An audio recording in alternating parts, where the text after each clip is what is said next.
Bienvenue dans cette minute utile du mélomane. Aujourd'hui, je suis désolé pour ce micro, c'est le micro qu'on utilise pour faire le beatbox avec Martin, donc je le bouge pas parce que il y a la chaise, le micro, parce que sinon, on en a chié un peu pour trouver les réglages pour qu'il soit bien, qu'il soit pas stressé par le micro, tout ça. Donc du coup, je touche à rien. Je suis désolé, ce machin n'a rien à foutre ici, mais on s'en fout parce que je voulais vous parler d'un album, je pense que c'est un de mes guitaristes préférés. Tout confondu, il s'appelle Jeff Lee Johnson. Je vous en ai déjà parlé de Jeff Lee Johnson, mais là je voudrais vous parler de Jeff Lee Johnson avec un album particulier qui s'appelle News from the Jungle, parce que je trouve que franchement sur une île déserte où je partais avec 10 CD, il est dedans. Pour plusieurs raisons. La première raison, c'est qu'en fait c'est assez rare un mec qui maîtrise le jazz, qui maîtrise le rock, mais qui joue tout ça avec une espèce d'esprit blues rugueux des origines, quoi. C'est complètement rugueux, teigneux, à la fois très fin, très spirituel, très cultivé, mais quand même très roots, que tu peux pas le croire. Je vous en parle tout de suite. Oh, you are an animal. Yamana de Kobe. Alors là-dedans, le père Jeff Lee Johnson, qui est un guitariste qui est mort en 2013, vachement jeune, il est mort à 50 ballets, 53 ou 4 ballets. C'est un guitariste qui a joué avec tout le monde. Et il a été super prisé parce que, alors c'est une espèce de mec super, alors il est super virtuose, super inspiré par pas tellement par des guitaristes. Je pense qu'il est très influencé par Ornette Coleman et Rick Dolphy, et ça me touche parce que moi, Rick Dolphy, pour moi, c'est majeur en termes de phrasé. Quand on veut étudier la disjonction, c'est-à-dire quand vous dites « je tourne en rond sur ma pinta », c'est parce que vous jouez trop conjoint, en fait. C'est comme ça, c'est la vie. Moi, ça m'est arrivé aussi, chacun son tour. Et en fait, quand tu joues trop conjoint, c'est-à-dire que tu prends, pour une note, juste après, tu prends la note suivante sur la gamme, celle qui est juste en dessous, celle qui est juste au-dessus. Et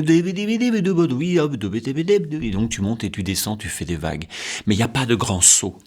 Et ce qu'ont amené des gens comme Eric Dolphy, ils ont amené de la disjonction, c'est-à-dire il y a des motifs, puis d'un seul coup, paf, tout, tac, avec des grands intervalles de quartes, de septièmes, de sixtes, etc.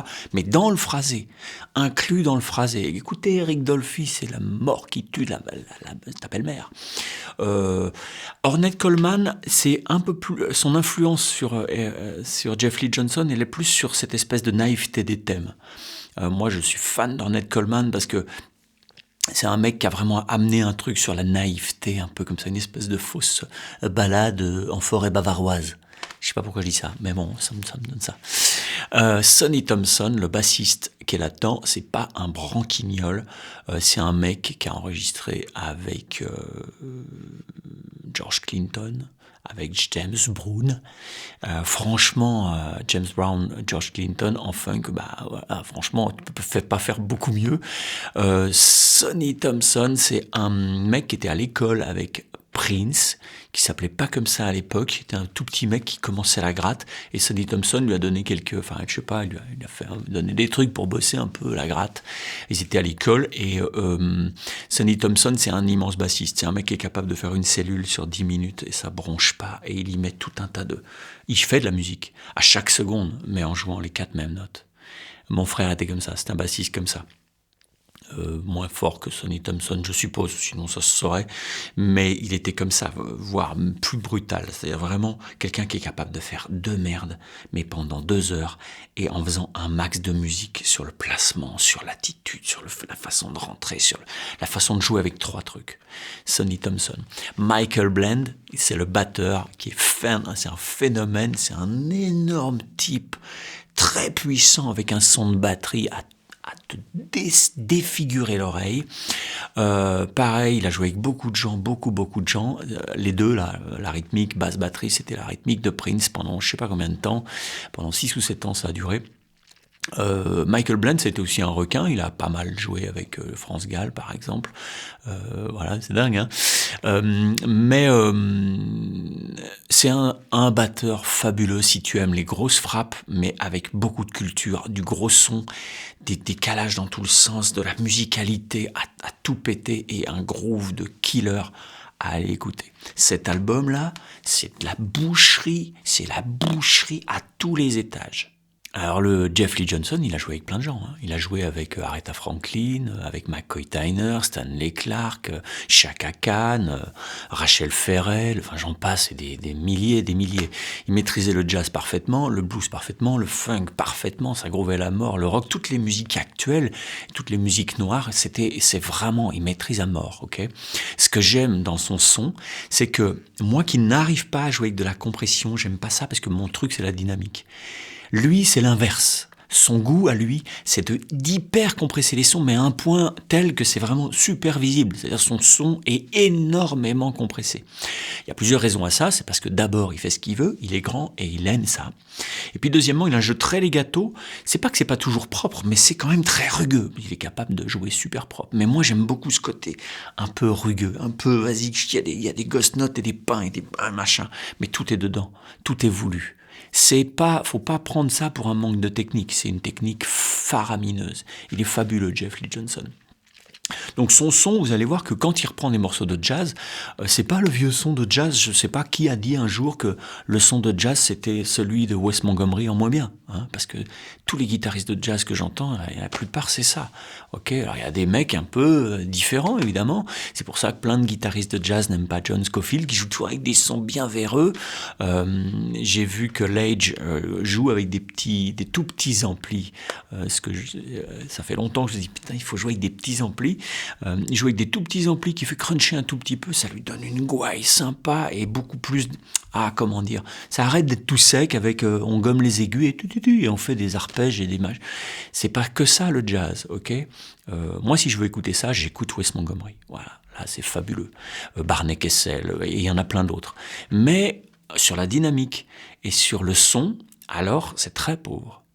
C'est très pauvre. L'intérêt, il est ailleurs. Il est sur le phrasé, il est sur les idées mélodiques, il est sur l'harmonie, etc. Là, avec Jeff Lee Johnson, lui, il dit le jazz, non, le jazz, le son de jazz, c'est pas que ça, c'est ce que je veux. Et tous les sons qu'il prend, avec des effets, pas d'effets, très rugueux, aucune réverb, aucun delay, rien, un moment. Il fait un morceau, je sais plus ce que c'est, Take the Hay Train ou un truc comme ça. Mais avec rien, y a pas, t'as l'impression d'avoir la gueule sur l'ampli comme ça. Et c'est réjouissant. Moi, je peux écouter cet album, alors ça fait déjà, je sais pas, c'est sorti en 2001, un truc comme ça, 2001.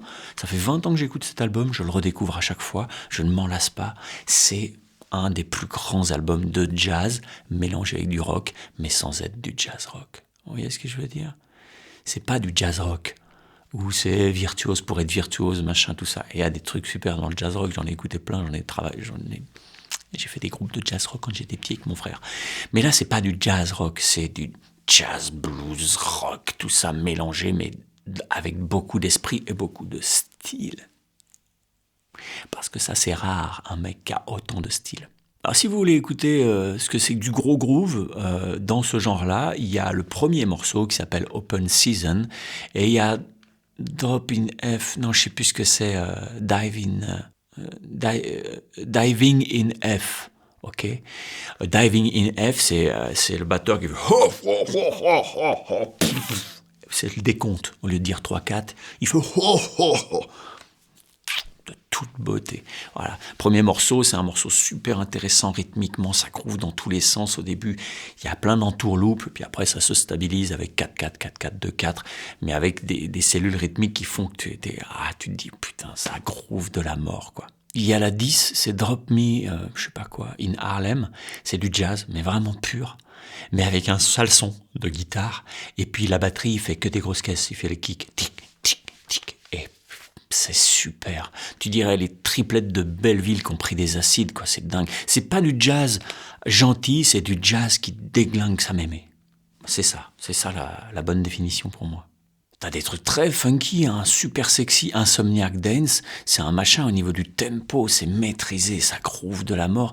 Et là, tu vois que c'est pas que un type de rythmique avec un type d'harmonie et puis on improvise de la même façon, tac, tac, tac. Non, c'est open, c'est éclaté. Ça doit autant à Hendrix qu'à Charlie Parker, qu'à n'importe qui. Dès l'instant que c'est de la bonne zik, pour eux, ça compte. Et ils en font un truc à eux, un style de dingue. À 3, c'est un super trio. Pour moi, c'est un des meilleurs trios qu'il y ait eu. Il y a un machin qui s'appelle The Mouche, c'est peut-être bien la 4 ou 5e chanson. C'est une espèce de ballade complètement défragmentée où il n'y a rien. c'est un peu de tension comme ça, et c'est très très très beau. Il y a toujours dans les albums de Jeff Lee Johnson un moment où il chante une chanson d'amour. Là, il fait une chanson d'amour à l'acoustique. Ce qu'il fait à la gratte, c'est d'enfer, ça accompagne d'enfer. Il chante super bien, mais pour moi, c'est la chanson en trop dans un album. Pour lui. Parce qu'en fait, c'est pas qu'il est pas chanteur ou pas guitariste d'accompagnement, parce que c'est juste fabuleux, c'est 10 fois au-dessus de tout ce que tu trouves dans n'importe quel machin de rhythm and blues. Mais sauf que, au niveau de l'album, à chaque fois quand ça arrive, je me dis, bon, parce que le reste est tellement puissamment ancré dans du style, dans son style, que là, d'un seul coup, c'est comme s'il avait voulu faire une chanson pour sa femme, quoi. Et voilà. Par contre, si tu la prends toute seule, tu la sors de l'album, c'est juste à tomber par terre. Bref, je vous conseille, mais 1000 fois cet album. Achetez ce truc, n'allez pas l'écouter en MP3 merdique, achetez le CD ou le vinyle si ça existe, je sais pas, moi je l'ai en CD. Vous mettez ça sur une chaîne, vous n'avez pas besoin d'avoir, le jour je parlais des compressions machin, vous n'avez pas besoin d'avoir une chaîne à 12 000 pour écouter de la musique.